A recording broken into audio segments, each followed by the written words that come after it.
আসসালামু আলাইকুম রহমতুল্লাহ। আসছি আমি অনেক দূর, আমার কুমিল্লা থেকে সেই 300 থেকে 350 কিলোমিটার দূর। তো যে এলাকায় আসলাম, সে এলাকার পরিবেশ, সে এলাকার যে মূল যে রাস্তা, সেই রাস্তাটাও এখনও কি পাকা হয়নি। পাকা তো দূরের কথা, সেই রাস্তা এখনও আছে না যে ইটের বা ব্লকের সলিং হয়, সেটাও হয়নি। কিন্তু ওই এলাকার প্রত্যেকটা ঘর কিন্তু ইটের পাকা ঘর। মানে আমার বিষয়টা খুবই ইন্টারেস্টিং মনে হয়েছে, ভাবলাম এই বিষয়টা একটু কাভার করি। এই যে দেখেন রাস্তার অবস্থা, এটা কিন্তু এই এলাকার মানে এই গ্রামের মেন রাস্তা। দেখেন রাস্তার অবস্থা,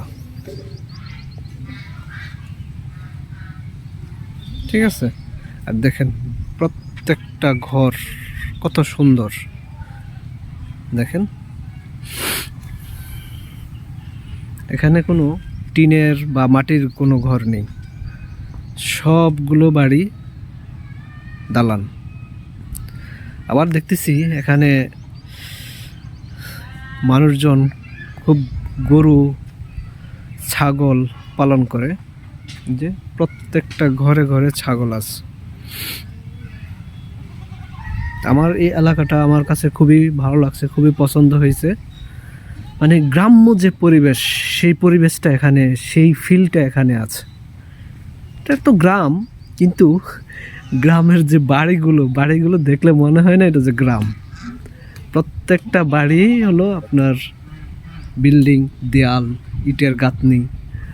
হ্যাঁ, এখানে কোনো টিনের ঘর, কোনো মাটির ঘর নেই বললেই চলে। খুব কম, 100-তে 1% হতে পারে। এই অবস্থা দেখেন।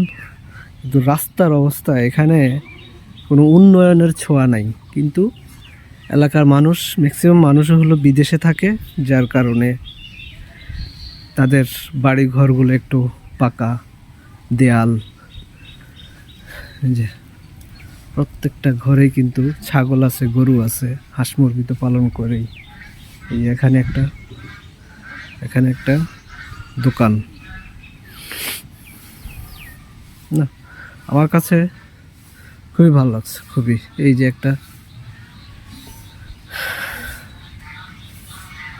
টিনের ঘর, মাটির ঘর, তো এটা মেন ঘর না, এগুলো হলো যে আছে না গরু রাখার, তারপরে পাকঘর, এই জাতীয় ঘরগুলো এখনো মাটির এবং টিনের।